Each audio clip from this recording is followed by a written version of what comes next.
Police head quarters. நேரம் இரவு 2 மணி. Commissioner லீ pain தன்னோட கார்ல இருந்து இறங்கி போக துணை கமிஷனர் எதிர்கொண்டு அவருக்கு சல்யூட் பண்ணாரு. கமிஷனர் நடந்துகிட்டு கேட்கவும் ஆரம்பிச்சாரு. தருண் என்ன சார் சொல்லிக்கிட்டு இருக்கான் அப்படின்னு கேட்டதும் சொன்னதை ஏதோ சொல்லிக்கிட்டு இருக்கான் சார். அக்ஷதா தீவிரவாதி கிடையாதான். ஏர்போர்ட்ல அக்ஷதா தருணுக்கு போன் பண்ணும்போது அவ கூட ஒரு பொண்ணு இருந்ததா சொல்லிக்கிட்டே இருக்கான். அவ அந்த பிளைட்ல வந்த விமான பணிப்பெண் அப்படின்னும் அவ கூட நான் காபி சாப்பிட போறேன்னு சொன்னதா சொல்றான். அசிஸ்டன்ட் கமிஷனர் இதை சொல்லவும் கமிஷனர் சிரிக்க ஆரம்பிச்சுட்டாரு. அவதான் கிளாரா என்ன நமக்கே தெரியுமே. அக்ஷதா எப்படிப்பட்டவன் தெரிஞ்சுக்கிறதுக்காக தானே கிளாரா என் அக்ஷதாவை கேஃபேட்டேரியாவுக்கு கூட்டிட்டு போயிருக்கா. இதை தவிர வேற எதையும் புதுசா சொல்லவே இல்லையான்னு கேட்டுக்கிட்டே கஸ்டடி செல்லுக்கும் வந்து சேர்ந்தாங்க. கமிஷனர் உள்ள நுழைஞ்சாரு. அந்த செல் அரை இருட்டுல இருந்துச்சு.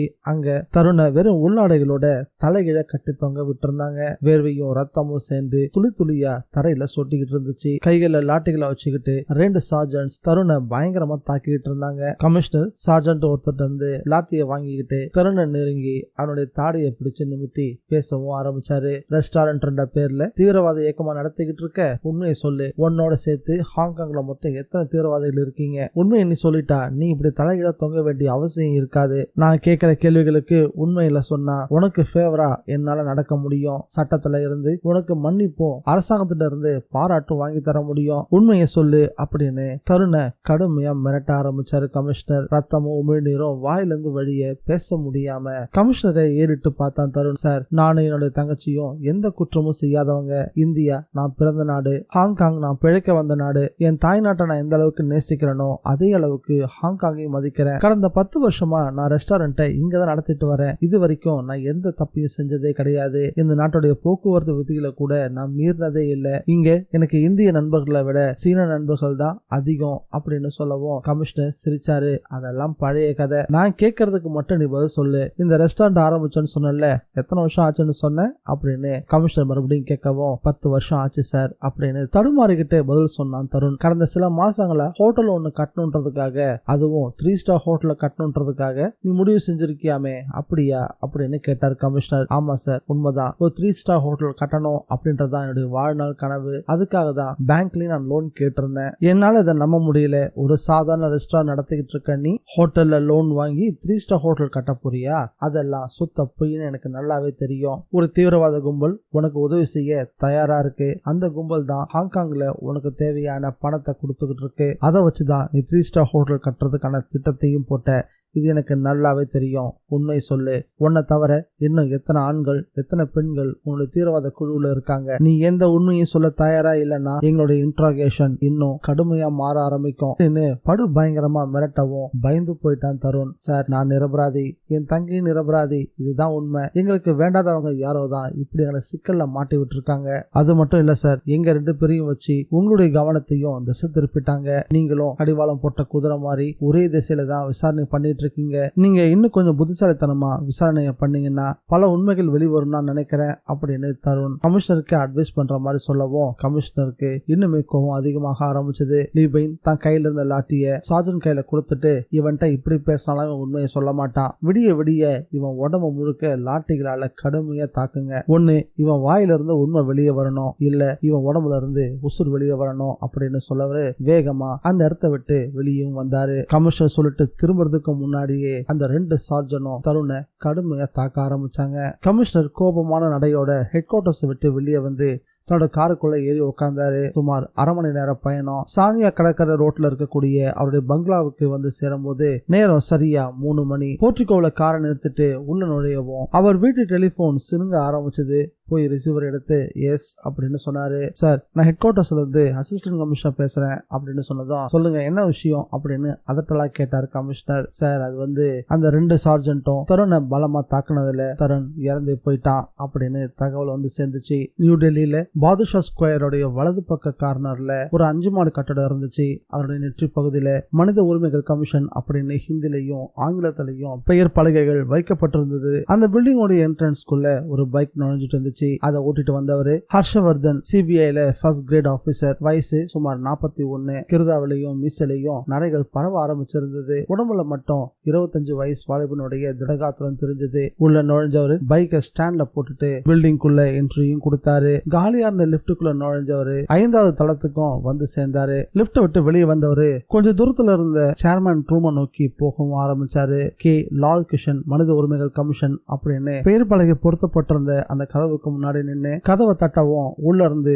கெட் இன் அப்படின்ற வார்த்தையும் கேட்டுச்சு. உள்ள நுழைஞ்சாரு ஹர்ஷவர்தன். உள்ள நுழைஞ்சவரு லால் கிருஷ்ண பார்த்து குட் மார்னிங் சார் அப்படின்னு சொல்லவும் very good morning mister Harshvardhan, எப்படி இருக்கீங்க அப்படின்னு நல்லா விசாரிக்க ஆரம்பிச்சாரு லால் கிஷன். லால் கிஷன் கேட்டதுக்கு ஃபைன் சார் அப்படின்னு சொன்னதும் பி சீட்டட் அப்படின்னு உட்கார சொன்னாரு. மிஸ்டர் ஹர்ஷவர்தன், நான் உங்களை அவசரமா புறப்பட்ட வர சொன்னதுக்கு ஒரு முக்கியமான காரணம் இருக்கு. சுமார் 1 மணி நேரத்துக்கு முன்னாடி எனக்கு ஒரு கடிதம் வந்துச்சு. அந்த கடிதத்தை படிச்சு முடிச்சதும் என்னுடைய மனசுக்குள்ள இனம் புரியாத ஒரு பயம் ஏற்பட்டுச்சு. எனக்கு வந்த கடிதம் ஒரு மொட்டை கடிதம் தான். அதை எழுதினது யாரு அப்படின்ற பெயர்கள் அதுல இல்ல. ஆனா வார்த்தைகள் எதுவும் பொய் சொல்ற மாதிரியும் எனக்கு தெரியல. என்ன லெட்டர் சார் அது அப்படின்னு கேட்டவும் ப்ளீஸ் கோ த்ரூ இட் அப்படின்னு சொல்லி மேஜரை டிராயர்ல வச்சிருந்த அந்த லெட்டரை எடுத்து ஹர்ஷவர்தன் கையில கொடுத்தாரு லால் கிஷன். அதை வாங்கி பார்த்ததும் அந்த லெட்டர் கைகளால் எழுதப்படல, தட்டச்சு செய்யப்பட்டிருக்கு அப்படின்றத புரிஞ்சுக்கிட்டாரு. கடிதத்தை மேற்கொண்டு படிக்கவும் ஆரம்பிச்சாரு. மனித உரிமைகள் கமிஷன் சேர்மன் திரு லால் கிருஷ்ணன் அவர்களுக்கு இந்த கடிதம் ஒரு உண்மை விளிம்பினுடைய சத்திய கடிதம். நான் ஹாங்காங்ல 2 வருஷ காலமா ஒரு கம்பெனில வேலை பார்த்துக்கிட்டு வரேன். சமீபத்துல தான் இந்தியாவுக்கு திரும்பி வந்தேன். ஹாங்காங்ல தற்சமயம் ஒரு பயங்கரம் சத்தம் இல்லாம அரங்கேறிட்டு இருக்கு. அது அந்த நாட்டு போலீஸுக்கே தெரியல, அரசாங்கத்துக்கும் தெரியல, பொதுமக்களுக்கும் தெரியல. அந்த பயங்கரம் என்னன்றத நான் தான் கண்டுபிடிச்சேன். ஹாங்காங்ல கடந்த 2 வருஷத்துல 17 இந்தியர்கள் பல்வேறு விபத்துல இறந்து போயிருக்காங்க. இந்த 17 பேர்ல 12 பேர் மேல் படிப்பு படிக்க வந்தவங்க மாணவர்கள். மீதி 4 பேரு அங்கே நிரந்தரமா தொழில் செய்றவங்க. அதுல ஒரு பெண்ணும் அடக்கம். சராசரியா 40 நாளுக்கு ஒரு முறை ஒவ்வொருத்தரும் இறந்து போயிருக்காங்க. கடைசியா இறந்தது அக்ஷதா அப்படின்ற ஒரு பெண். அவ இறந்த அன்னைக்கே அவனுடைய அண்ணன் தருணும் இறந்து போயிருக்கான். அதுவும் போலீஸ் கஸ்டடியில. ஹாங்காங் போலீஸோடைய பார்வையில அக்ஷதாவும் தருணும் தீவிரவாதிகள். ஆனா அவங்க உண்மையிலேயே தீவிரவாதிகள் கிடையாது. வலுக்கட்டாயமா தீவிரவாதிகளாக மாற்றப்பட்டிருக்காங்க. இந்த அப்பாவிகள் எதுக்காக கொல்லப்பட்டாங்க அப்படின்னு தெரியல. இந்த சம்பவங்களுக்கு முன்னாடி 15 இந்தியர்கள் இறந்து போயிருக்காங்க. அதுல 9 பேரு சாலை விபத்துலையும் 3 பேரு குளிக்க போன கடல்லையும் மூழ்கி இறந்து போயிருக்காங்க. மீதி 3 பேரு ஒரு தீ விபத்துல சிக்கி இறந்து போனதாக ஹாங்காங் பத்திரிகைகள்ல செய்தி வெளியாச்சு. இந்த மரணங்கள் எல்லாமே பெரு விபத்துகள் அப்படின்னு எனக்கு தோணல. திட்டமிட்டு நடத்தப்பட்ட கொலைகளாகவே நான் பாக்குறேன். இந்த விஷயம் என்னோட மனசுல ரொம்ப ஆழமா பதிஞ்சிருச்சு. அதனாலதான் நான் பார்த்துட்டு இருந்த வேலையை விட்டுட்டு இந்தியாவுக்கு திரும்ப வந்துட்டேன். இந்தியர்கள் உண்மையிலேயே கொலை செய்யப்படுறாங்களா அல்லது அந்த நாட்டு பத்திரிகைகள் சொல்வது போல வெறும் விபத்து தானா அப்படின்றது கண்டுபிடிக்க வேண்டியது உங்களுடைய பொறுப்பு. ஒரு இந்தியனுக்கு அந்நிய தேசத்துல மனித உரிமை மீறல் நடந்திருந்தாலும் அதை கேட்கறதுக்கான முழு உரிமை நம்ம நாட்டு மனித உரிமைகள் கமிஷனுக்கு இருக்குன்னு நான் உறுதியா நம்புறேன். உண்மை என்னன்றத நீங்க வெளிக்கொண்டு வருவீங்கன்னு உறுதியா நம்பினதுனாலதான் இந்த கடிதத்தை உங்களுக்கு நான் எழுதியிருக்கேன். இப்படிக்கு ஒரு இந்தியன். பின் குறிப்பு: ஹாங்காங்ல கடந்த 2 வருஷ காலமா ஏற்பட்ட விபத்துகள், அதுல இறந்து போனவருடைய பெயர் பட்டியல்கள், பத்திரிகைகள்ல வெளிவந்த விபத்து செய்திகள் எல்லாத்தையும் இந்த கடிதத்து கூடவே இணைச்சிருக்கேன். இது உங்களுக்கு நிச்சயம் பயன்படும் அப்படின்னு கடிதத்துல எழுதப்பட்டிருந்தது. அதை முழுசா படிச்சு பார்த்ததும் ஹர்ஷவர்தன் லால் கிஷன் கிட்ட அந்த கடிதத்தை கொடுத்தாரு. அந்த கடிதத்தை வாங்கி பத்திரப்படுத்தி வச்சாரு லால் கிஷன். சார், இந்த லெட்டரை ஒரு மொட்டை கடிதாசி அப்படி நம்ம அலட்சியப்படுத்த முடியாது. போன வாரம் நான் சென்னை போயிருந்த போது அங்க ஒரு ஹையர் அபிஷியல்கிட்ட பேசிட்டு இருந்தேன். அப்ப அவரு ஹாங்காங் ஏர்போர்ட்ல நடந்த அந்த பாம் பிளாஸ்ட் பத்தி பேச ஆரம்பிச்சாரு. அந்த அக்ஷதா பத்தியும் பேச்சு அங்க வந்துச்சு. அவ ஒரு காலேஜ் ஸ்டூடெண்ட். உண்மையில தீபாவளி பட்டாசு வெடிக்கிறதுக்கு பயப்படுற பொண்ணா. அந்த பொண்ணு தீவிரவாதியா இருக்க வாய்ப்பே இல்ல அப்படின்னு அந்த ஹையர் அபிஷியல் என்கிட்ட சொன்னாரு. அப்படி பார்த்தா இந்த கடிதாசி ஒரு மொட்டை கடிதாசி கிடையாது. இதுல உண்மைகள் நிறையவே இருக்கு. மிஸ்டர் ஹர்ஷவர்தன், வேறு நாட்டோட பிரச்சனை இல்ல, நம்ம திடீர்னு நுழையவும் முடியாது. அதுக்கு நிறைய ஃபார்மாலிட்டிஸ் எல்லாம் இருக்கு. அதுக்கு பெர்மிஷன் கிடைக்கிறது ரொம்பவும் கஷ்டம். வேணும்னா ஒண்ணு பண்ணலாம். இந்த கடிதத்துடைய நகல்களை ஹாங்காங் போலீஸுக்கு அனுப்பி அவங்கள ரகசியமா விசாரிக்க சொல்லலாம். அப்படி விசாரிக்கிறதா இருந்திருந்தா இந்நேரத்துக்கு ஹாங்காங் போலீஸ் அதை பண்ணிருக்கணுமே. ஏன் இத்தனை காலமா இந்த விஷயத்த பண்ணவே இல்லை? மிஸ்டர் ஹர்ஷவர்தன், எனக்கு என்னவோ நீங்க ஹாங்காங்க்கு நேரா போய் ரகசியமா இத பத்தி விசாரிக்கணும்னு தோணுது அப்படின்னு சொன்னாரு லால் கிஷன். நீங்க ஒரு சிபிஐ ஆபீசர்னு யார்கிட்டயும் காட்டிக்க தேவையில்லை. ஒரு சாதாரண டூரிஸ்ட் மாதிரி அங்க போக போறீங்க. உண்மைகளை பத்தி விசாரிக்க போறீங்க.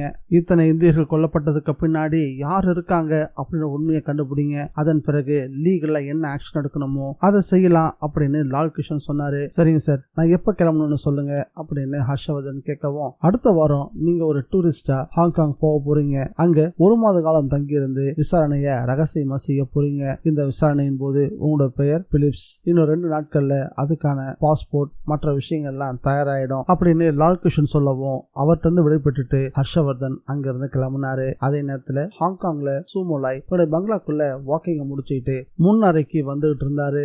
அங்க அசிஸ்டன்ட் சூசி ரொம்ப கலவரமா நின்றுட்டு இருந்தா. அவ முகத்துல மிகப்பெரிய கலவரம் தெரியவும், என்ன சூசி என்ன ஆச்சு அப்படின்னு கேட்டாரு. சார், டாமனுக்கு நான் பெட் காஃபி கொண்டு போயிருந்தேன். அதை குடிக்காம டாமன் அதை தூக்கி எரிஞ்சிருச்சு. ஏன் அப்படின்னு கேட்டாரு. ஏன்னு தெரியல சார். டாமன் கிட்ட நீ கோவமா நடந்துகிட்டியா அப்படின்னு கேட்டாரு. சுமோலாய், நான் ஒண்ணுமே பண்ணல சார். காஃபி கொண்டு போய் கொடுத்ததும் அதை கையில வாங்கிக்கிட்டு என்னையும் முறைச்சு பார்த்துச்சு. பிறகு காஃபி கப்பை தூக்கி சுவத்துல அடிச்சிருச்சு அப்படின்னு சொன்னதும், வா பார்க்கலாம் அப்படின்னு 2 பேருமா டாமனுடைய ரூமுக்கு போனாங்க. அந்த அறை டாமனுக்குன்னு பிரத்யேகமா உருவாக்கப்பட்டது. சுற்றிலும் கண்ணாடி சுவர்களால உருவாக்கப்பட்ட அறை அது. அதுல உட்காந்து டிவில கார்ட்டூன் பார்த்துட்டு இருந்துச்சு டாமன். அந்த ரூமுக்குள்ள என்ட்ரியான சுமோலாய் டாமனுக்கு எதிர இருந்த அந்த சேர்ல போய் உட்கார்ந்தாரு. அதட்டலா டாமன் அப்படின்னு கூப்பிடவும் தன்னுடைய சின்ன கண்களால எந்த சலனமும் இல்லாம ஏறிட்டு பார்த்துச்சு டாமன். ஏன் காஃபி வேண்டாமா அப்படின்னு கேட்டாரு. அது மௌனமா தன் கையில இருந்த ரிமோட் கண்ட்ரோல்ல ஒரு பட்டனை அழுத்துச்சு. அப்போ டிவி திரையில ஒரு ஆங்கில படத்தினுடைய